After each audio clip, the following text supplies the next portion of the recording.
This year marks 10 years of the war in Afghanistan.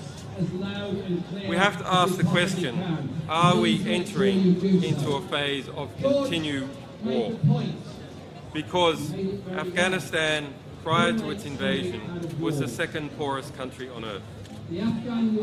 Against Afghanistan, the Taliban, who are Afghanis, we have two superpowers. One, the United States, and the other, Europe. Europe spends 5 times more on its military and intelligence affairs than China. Just over half that of the United States.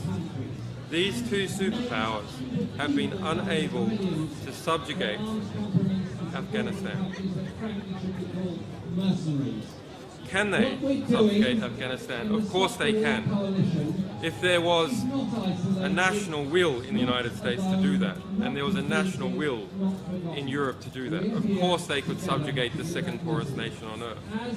That they cannot is not merely a reflection of the sophistication of the resistance to occupation in Afghanistan and the sophistication of the Taliban, but rather it is a reflection of the lack of genuine will amongst European and US soldiers.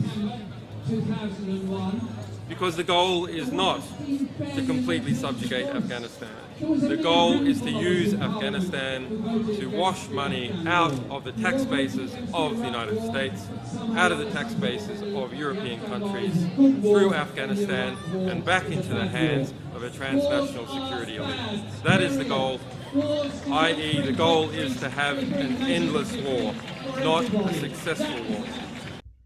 We're in Afghanistan as we were in Germany post-World War II. That is, for at least a half a century. It has nothing to do with Kabul and state building, nothing to do with fighting the Taliban or proving that we can reconcile with the Taliban, and nothing to do with fighting any terrorist group. It has everything to do with 3 primary strategic objectives. And I really, as a military officer, as a professional, I don't necessarily object to these objectives, but I believe the American people probably ought to be told about them, and there ought to be a debate as to whether or not they want to spend their money on these objectives. First objective is to be in the place that Donald Rumsfeld discovered was the most difficult country in the world to get military power into in 2001, and take my word for it, it is. Look at it on a map and leave it there, because it is the only hard power the United States has that sits proximate to the Central Base Road Initiative of China that runs across Central Asia. If we had to impact that with military power, we are in position to do so in Afghanistan. Second reason we're there is because we're cheek and jowl with the potentially most unstable nuclear stockpile on the face of the earth in Pakistan.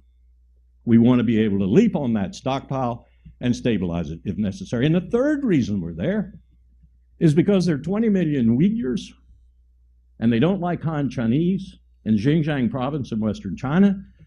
And if the CIA has to mount an operation using those Uyghurs, as Erdogan has done in Turkey against Assad, there are 20,000 of them in Idlib in Syria right now, for example. That's why the Chinese might be deploying military forces to Syria in the very near future to take care of those Uyghurs that Erdogan invited in.